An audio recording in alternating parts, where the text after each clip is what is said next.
to the Annunciation school shooting families, because the last time I was in Minneapolis, it was of course to meet with some of those families. I understand that a couple of the students have made near miraculous recoveries, and just that was a very special moment for me to be invited into that community at a time of grief. And I hope that all of them know that though I didn't get to see them this particular time, I've been thinking about them and their families quite a bit.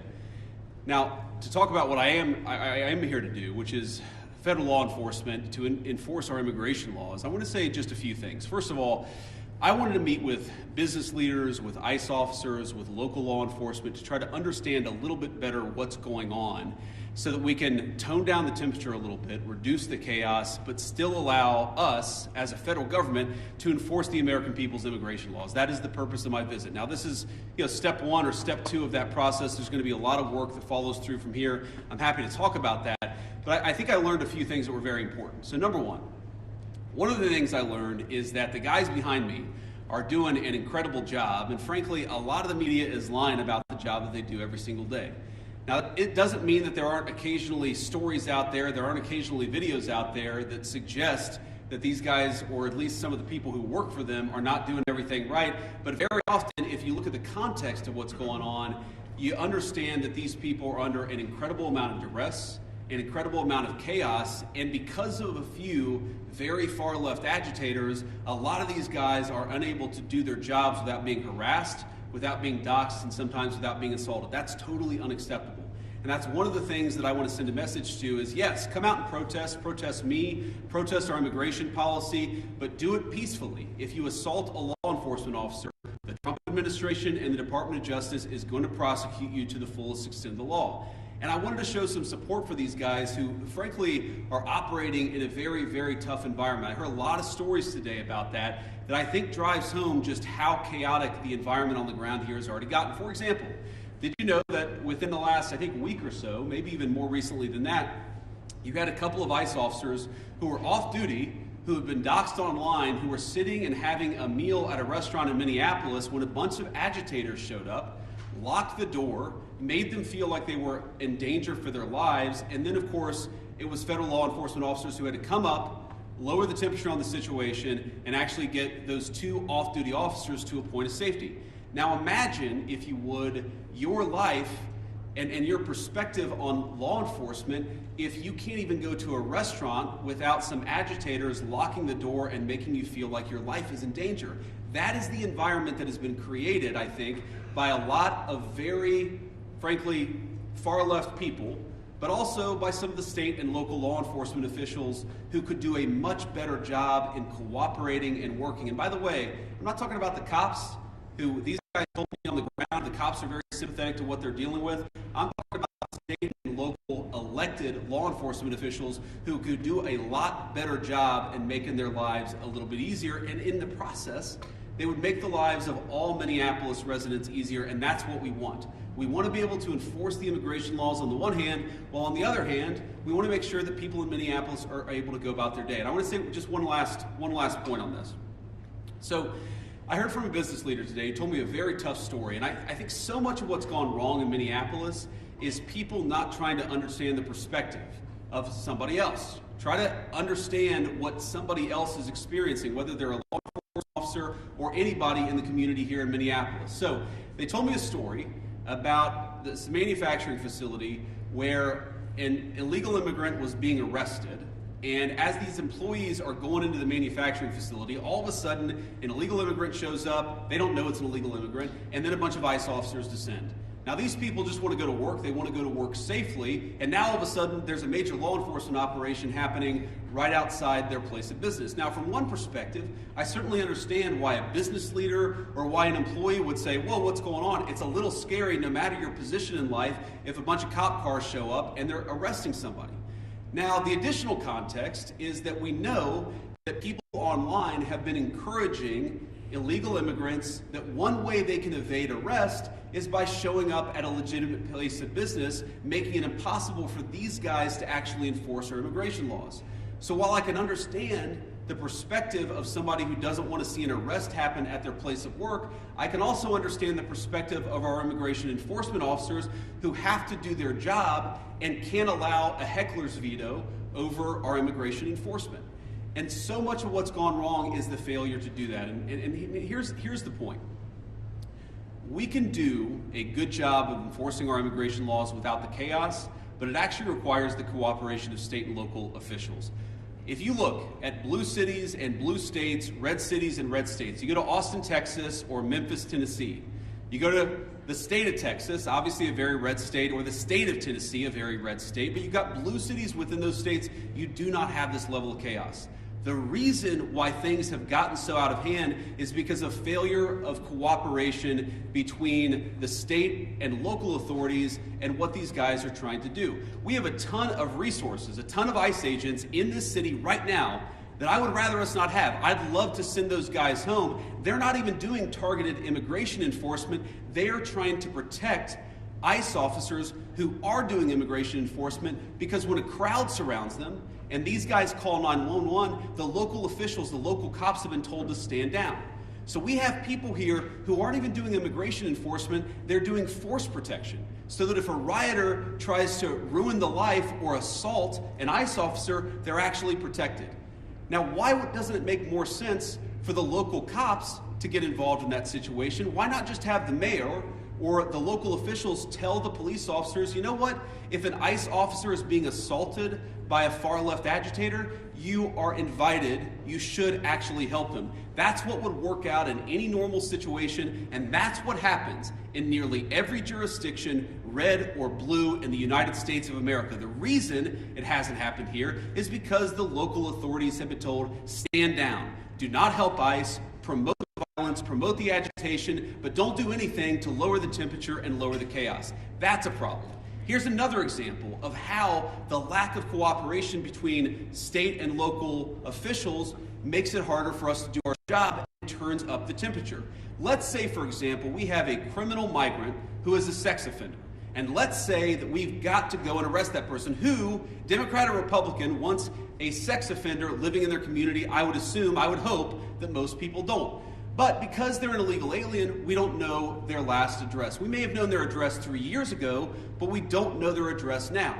What we'd like to do is talk to local officials and say, you know what, according to the Medicaid rules, where was the last address this person was domiciled? Or according to a SNAP application, a food stamps application, maybe that could give us insight to where this person is today. Or maybe they had some local court trouble. We could go to the local courthouse or even the local jail and try to find where this criminal sex offender is today. The local authorities have been told, do not cooperate. So these guys are trying to go out and enforce the law. They're trying to arrest sex offenders, but they're trying to do it in an environment where local officials have been told, do not help them, do not provide intelligence about where these sex offenders might be. This is disgraceful. And there are a lot of things that all of us could do better to lower the temperature, but the number one thing that I learned today is that the best way to facilitate reasonable enforcement of the law, but also to lower the chaos in Minneapolis, would be for state and local officials to cooperate. Now, I will say, on one final positive note, I actually think that there's some hope, some reason to think that there's going to be better cooperation in the weeks and months to come. I think that because I've talked to some of the local officials here. I think there are reasons to believe that these people are going to step up and actually ask the cops to protect our ICE officers when they're being assaulted, who are going to ask the local courts to cooperate with getting criminal sex offenders out of our community. That's a good thing. That's the good news, and that's something I'm going to work on when I get back to Washington. But please, if you're a local official, if you're the mayor of this town, if you have any influence over those people, just tell them to cooperate. Because we can have immigration enforcement operate as smoothly and without the chaos that we see in Austin, Texas, or Memphis, Tennessee, or even rural parts of the state of Minnesota. All we need is a little cooperation. I guarantee we're going to do the best to be professional, to respect people's rights, to not do anything that we don't have to do in order to enforce immigration laws, but it would make our lives a lot easier, it would make our officers a lot safer, and it would make Minneapolis much less chaotic if we had a little bit of cooperation from the state and local officials. With that, I'll shut up and take some questions. Thank you, guys. Vice President Vance, a local school district here is alleging ICE agents detained a 5-year-old after preschool on Tuesday. We've also seen multiple American citizens detained by ICE or harassed by ICE in the last 6 weeks. Are you proud of how your administration is conducting this immigration crackdown here in Minnesota right now? Well, I'm proud of the fact that we're standing behind law enforcement, and I'm proud of the fact that we're enforcing the country's laws. But, you asked a question about this 5-year-old kid. I actually saw this terrible story while I was coming to Minneapolis. We had just left Toledo, Ohio this morning for an economic messaging event. And I see this story, and I'm a father of a 5-year-old, actually, a 5-year-old little boy, and I think to myself, oh my God, this is terrible. How did we arrest a 5-year-old? Well, I do a little bit more follow-up research. And what I find is that the 5-year-old was not arrested, that his dad was an illegal alien, and then when they went to arrest his illegal alien father, the father ran. So the story is that ICE detained a 5-year-old. Well, what are they supposed to do? Are they supposed to let a 5-year-old child freeze to death? Are they not supposed to arrest an illegal alien in the United States of America? If the argument is that you can't arrest people who have violated our laws because they have children, then every single parent is going to be completely given immunity from ever being the subject of law enforcement. That doesn't make any sense. No one thinks that makes any sense. Now, there are so many of these cases like that where if you just understand the context, there have been a number of situations that I've looked into personally where I say, wait a second, we don't want ICE arresting American citizens. They're supposed to be enforcing the immigration laws against illegal aliens. So then I look into it and I find out that the American citizen who was arrested took a swing at an ICE officer. You can't have that happen. And of course they have to defend themselves. And of course they have the right to detain somebody who assaults a law enforcement officer. Now, this is my point. Do we want these things to happen? Do we want these arrests to be so chaotic? No, we don't. These guys want it least of all, but if we had a little cooperation from local and state officials, I think the chaos would go way down in this community. Go ahead. After the Renee Good shooting, sir, the administration seemed to suggest... Yeah, well, you can go next. Oh, no, I'm sorry. Yeah. No, that's fine. I'll take both. After the Renee Good shooting, sir, the administration seemed to suggest that ICE officers enjoyed near complete immunity, but today you told the Washington Examiner that when appropriate, the administration might take disciplinary actions against ICE agents. So is that a change of opinion, and if so, why the change in tone? No, I didn't say, and I don't think any other official within the Trump administration said that officers who engaged in wrongdoing would enjoy immunity. That's absurd. What I did say is that when federal law enforcement officers violate the law, that is typically something that federal officials would look into.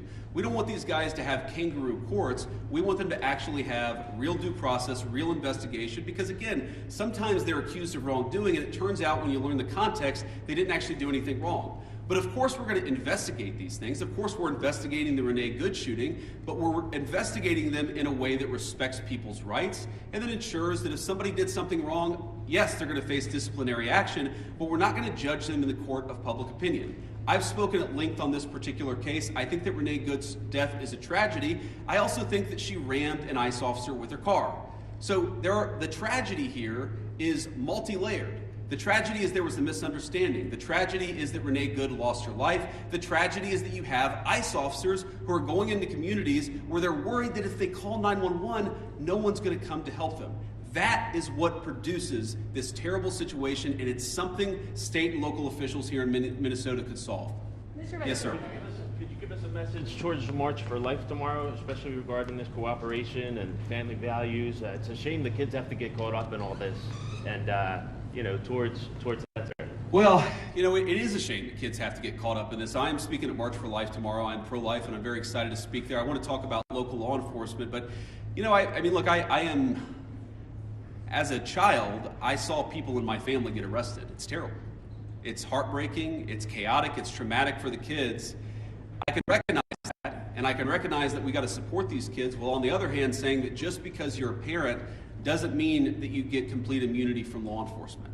And I think we have to hold both of those thoughts in our head at the same time. We've got to be sympathetic to the kids who are caught up in some of these enforcement actions. We've also got to say we have to enforce the law without bias, with fairness, but we've got to enforce the law. Mr. Vice President! Thinking about local government, there was a clash in St. Cloud roughly a week ago, and their mayor said they haven't heard about ICE being in the city. And how does ICE kind of proactively work with these local agencies? What are those policies, and what's your response to that allegation? You said there was an altercation in St. Cloud. It's an hour north. Yeah. Last week, after the incident, the mayor said that ICE did not communicate with them that they were in the city for a major operation. The police chief did not know about the operation at the time.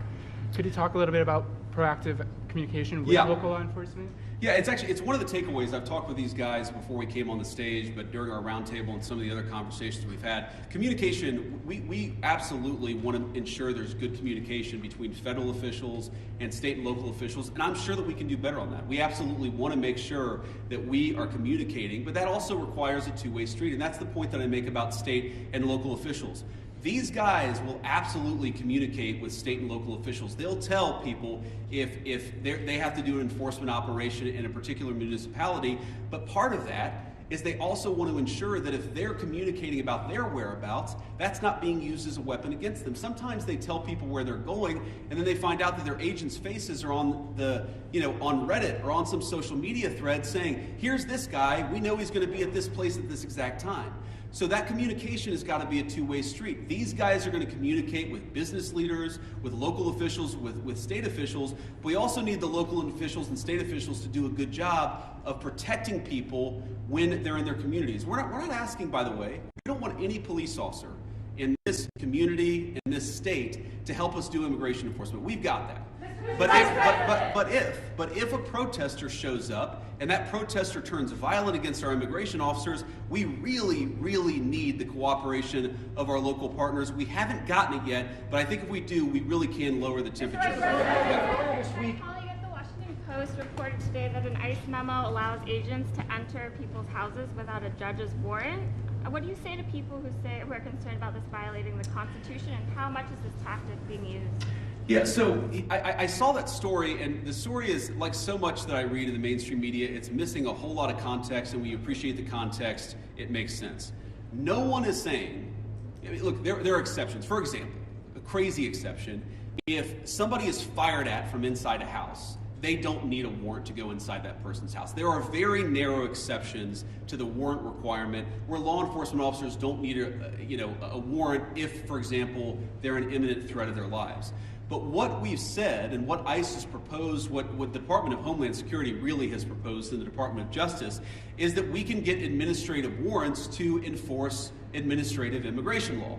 Now, it's possible, I guess, that the courts will say no, and of course, if the courts say no, we would follow that law, but nobody is talking about doing immigration enforcement without a warrant. We're talking about different types of warrants that exist in our system. Typically what happens, not always, but typically in the immigration system, those are handled by administrative law judges, so we're talking about getting warrants from those administrative law judges, and then of course, with other cases, you get judges, or you get warrants from a judge. That's very consistent with the practice of American law. I'm sure the courts will weigh in on that, but we're never going to enter somebody's house without some kind of a warrant, unless, of course, somebody's firing on an officer or they have to do something in order to protect themselves. Follow up on that. Do you believe that you can forcibly enter with an administrative warrant, or would that be a violation of the Fourth Amendment? Well, our understanding is that you can enforce the immigration laws of the country under an administrative order if you have an administrative warrant. That's what we think. That's our understanding of the law. That's our best faith attempt to understand the law. Again, this is something courts will weigh in on. I won't speak to that. But yes, most immigration law in our country is not done through the criminal system with the judge. It's done through the administrative law system. We're going to continue that practice just as they did in the Biden administration or any other administration. Was there anything that you heard or saw today that would cause you to counsel the president to invoke the Insurrection Act? And then also, did you meet or talk to the ICE agent who was involved in the Renee Good incident? I did not talk to him today. I talked to some of his colleagues. Your question on the Insurrection Act is interesting. I've tried to understand this as well as I possibly could. And my understanding is what the Insurrection Act, what invoking the Insurrection Act would allow the federal government to do is that it would allow the federal government to use the military for local law enforcement operations. Right now, we don't think that we need that. Now, the president could change his mind. Of course, things could get worse. But right now, we think that federal law enforcement officers can do the job of federal law enforcement.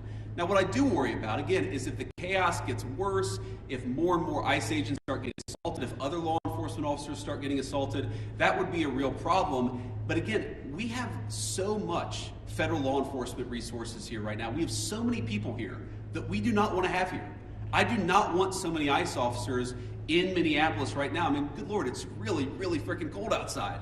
but they're here not even to enforce immigration laws, but to protect the people from the rioters. That's an absurd state of affairs, and we wouldn't need it if we had a little bit more cooperation from the Minneapolis Police Department. Again, the Minneapolis Police Department, my understanding is that the actual beat cops on the ground, they would love to help out, but they're being told by somebody, I don't know if it's Mayor Frey, they're being told by somebody not to cooperate at all. What kind of a person tells their local police don't protect somebody if they're being assaulted by a rioter? It's crazy, and it's got to stop. Yes.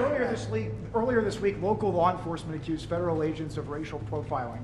Why are there so many U.S. citizens being caught up in this operation? Well, I think your question assumes something that's not necessarily in evidence, which is that when there are American citizens who have been caught up in some of these enforcement operations, very often it is people who've assaulted a law enforcement officer. They're not being arrested because they violated the immigration laws. They're being arrested because they punched a federal law enforcement officer. That is a totally reasonable thing. Now, to the accusation of racial profiling, look, it's something that we take very seriously. We will take accusations of racial profiling back to Washington. We'll certainly look into them as they come up. But this is not a group that's going around and looking for people who violated the law based on skin color. They're looking for people who violated the actual law, the law of our immigration system in this country. And so long as we had more cooperation, I think they could do these things in a much more targeted way. They would actually know where some of the bad guys are. I mean, again, you hear things that are hard to believe, but I've confirmed that they're true. Sex offenders who we're trying to get off the streets, who the local officials won't tell us their last known address. So then the local officials say, oh my God, these guys are doing widespread targeted enforcement operations, when in reality, we would love to just go to one house. The local officials won't tell us which one house to go to. Mr. Vice President, to that question, the local police chiefs have said their own off-duty officers, so police officers, are being targeted because they are a person of color and asked to show their papers. Is that a concern of the administration and the Department of Homeland Security if local law enforcement says their own officers are being targeted, and they described it as, quote, civil rights violations in our streets? So I saw one story about this and one local police officer who said this, and look, certainly is it a concern? Absolutely. The first thing we have to figure out is whether it happened or not. And then if it happened, whether there is a good explanation or a bad explanation. And of course, if somebody violated the law, if somebody racially profiled, if somebody violated the rights of one of our fellow citizens, that is something we will take very seriously. What I also would say is that many of the most viral stories of the past couple of weeks have turned out to be, at best, partially true. So we want to try people based on reality, based on the truth, based on context. We're not going to prejudge people just because of a viral social media story that turned out to be half false. Sir. President, a quick question about the roundtable you just had. I presume that happened. Did you invite anybody with an opposing point of view to get an idea of why people are upset here? And just as a quick follow-up, have you reached out to Governor Walz at all in an attempt to turn down the temperature? So I haven't talked to Governor Walz on this particular trip. A number of members of our administration, I believe our chief of staff, spoke to the governor and has been in constant contact with his staff over the past week. We've been in my office in constant contact with people here on the ground in Minneapolis. There were certainly people at our roundtable with opposing views, and look, I don't even know, whether it's public, but yes, we met with people with opposing views here at the roundtable. I wanted to get a perspective from everybody, but also, of course, offer my opinion that with a little bit more cooperation, we could lower the chaos. We're going to keep on doing that. If Governor Walz wants to call me, we'll absolutely continue talking. I will say that my sense of this situation, having talked to these guys for a long time, is this is primarily a law enforcement issue. This is the Attorney General, this is the local mayor, this is all of the organs of local and state law enforcement. That's who we focus on, but we've certainly been in communication with the governor and his office as well. Vice President. Yeah. So local law enforcement obviously hasn't been really helping out with the agents who've been assaulted repeatedly. What's the plan if nothing changes there here locally and this operation has attracted thousands of agents? Are there any plans to go to any other cities from here? Well, right now we're focused on Minneapolis because that's where we have the highest concentration of people who have violated our immigration laws, and that's also, frankly, where we see the most assault of our law enforcement officers. I mean, our plan is very simple. If you assault a federal law enforcement officer, we're going to do everything that we can to put you in prison. It's very simple. And most of these protesters, as much as I may disagree with their politics, most of them have been peaceful, but a lot of them have not been peaceful. And if you go and storm a church, if you go and assault a federal law enforcement officer, we're going to try very hard. We're going to use every resource of the federal government to put you in prison. Respect people's rights. Respect people's rights to worship. Respect people's rights to do their job without being assaulted. If you follow that basic principle, the Trump administration is doing everything that we can to protect your rights. But if you go after somebody, if you assault somebody, if you make a 9-year-old girl cry because you walked into her church and harassed her, we're going to go after you with every single tool that we have. Thank you, with NBC News, sir. Your administration has said repeatedly this is about safety, about making Americans feel safer. So what do you say to people here in Minnesota who say it's the overwhelming presence of ICE officers and federal officers and their tactics that are making them feel less safe? Well, one thing I would say is, first of all, we saw in 2025 the biggest one-year drop in murders in the history of the United States of America. Significant reductions in violent crime. The reason why we have less violent crime is really two reasons. Number one, because we're enforcing the immigration laws and getting very violent criminals out of our country. And number two, because we're enforcing our criminal laws and putting guys who assault and murder behind bars. This is part of a broad effort to make us safe. And the chaos that people are seeing, and I understand there is frustration of the chaos, I'd say that we're doing everything that we can to lower the temperature, and we would like federal and state and local officials to meet us halfway. Are you saying that they're not perceiving it correctly? Are you saying that they're not seeing that it's the tactics or the presence of the officers that are Look, I'm sure that people are seeing a lot of things that would make any member of our national community feel very upset, but I also think that if you understand this in context, this is the inevitable consequence of a state and local government that have decided that they're not going to cooperate with immigration enforcement at all. In fact, they're going to aggressively not cooperate. So here's a basic illustration of this. If you are an ICE officer and you have to arrest a person who's committed assault and is also an illegal alien, but the state and local officials won't help you identify that person, many of the things that people in Minneapolis are seeing that give them pause, that frustrate them, that worry them, that make them feel like things are too chaotic, many of these things are coming from the fact that there's no cooperation with state and local law enforcement. And I guess what I would tell people, again, many of whom are justifiably concerned and worried about what they're seeing in their communities, is why are we not seeing it anywhere else? We're seeing this level of chaos only in Minneapolis. LA and Chicago, we had some problems there. Pretty much every jurisdiction where these guys are operating, you don't see the same level of chaos, you don't see the same level of violence, you don't see the problems that we're seeing in Minneapolis. Maybe the problem is unique to Minneapolis, and we believe that it is. And it's a lack of cooperation between state and local law enforcement and federal law enforcement. ICE has been operating here for years with less pushback than we're seeing right now. And even the St. Paul police chief recently said, is there not a way to find common ground without scaring the hell out of people in the community? Those are his words. And I just wonder, with this Operation Metro Surge, is any part of it meant to send a form of political message to the leaders here in Minneapolis and the state of Minnesota? And I know you talked about you've been in touch with the governor's offices and the mayor's offices, but why have you not been able to speak to them directly? Have they not been willing to do so? Well, look, I have spoken to some of the people in Minnesota directly. I spoke to some of them today. I've spoke to others in the past. And again, our staff has been in very direct contact with pretty much every official with any influence or any power in Minneapolis. But no, we're not trying to send a political message. We're trying to enforce the law. And unfortunately, what has happened is that as we've enforced the law, there's been this weird reaction, again, unique to this city.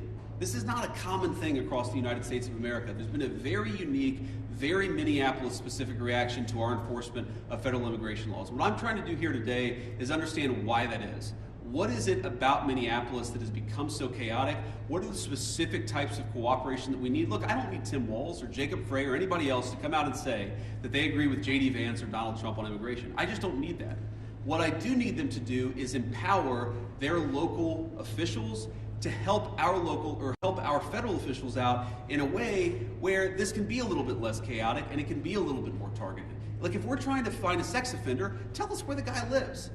Simple things like that, simple changes in how they're approaching immigration enforcement would make this work a lot better. It would make Minneapolis' streets a lot safer, and it would make this whole thing a lot less traumatic for this community. I'll take one more question. Mr. Vice President, You've said that it's time to turn down the temperature. Does that include changes to both ICE and CBP tactics that we've seen employed on the streets, including less than lethal tactics, pepper spray, pepper balls? Beyond that, what is the federal government's role in turning down the temperature? And the Minnesota Department of Corrections says that its own officers have been cooperating with ICE all along, handing over criminals once they serve their sentences to ICE officials. Can you concede that there is some cooperation with the state? Yeah, look, if I was going to list the 5 agencies locally and statewide that I'm most worried about, I wouldn't put the Department of Corrections on that list. I think that while there are certain things we'd like to see more from them, they've hardly been the worst offenders. You agree with that, guys? That's a fair assessment. But I think you talked about tactics, and you talked about the response to things. Look, we don't want to employ tactics that we don't want to employ the kind of tactics that are only necessary when violence is committed against officers. That is these guys' directive, and that's what we're going to try to do. And again, the president said this a couple of days ago, whenever you have a law enforcement operation, even if 99.99% of the guys do everything perfectly, you're going to have people that make mistakes. That is the nature of law enforcement. What I do think that we can do is, working with state and local officials, we can make the worst moments of chaos much less common, and all they've got to do is meet us halfway. These guys want to communicate with them. They want to talk to the local business leaders. Many of these guys, many of the people standing behind me are members of the Minneapolis community. Many of the officials that I met today who work in federal immigration enforcement, this is their home. They love this place. These are their neighbors. They want this to work a lot more smoothly. I think that we can get there. We just got to work at it a little bit, and we need some cooperation from state and local officials. Last thing that I'll say is I just hope they give it. This is a beautiful city. I've only been here a few times. I love it, even in this weather. I love Minneapolis. We could do a lot better. We could do a lot more with more cooperation. The Trump administration, the directive that I got from the President of the United States is meet these guys halfway. Work with them so that we can make these immigration enforcement operations successful without endangering our ICE officers, and so that we can turn down the chaos a little bit, at least. I think a lot, actually. But for us to do that, we need some help from the state and local officials. We will keep on working with them, and so long as they're willing to work with us, they will always find a partner in public safety and law enforcement in the Trump administration. Thank you all.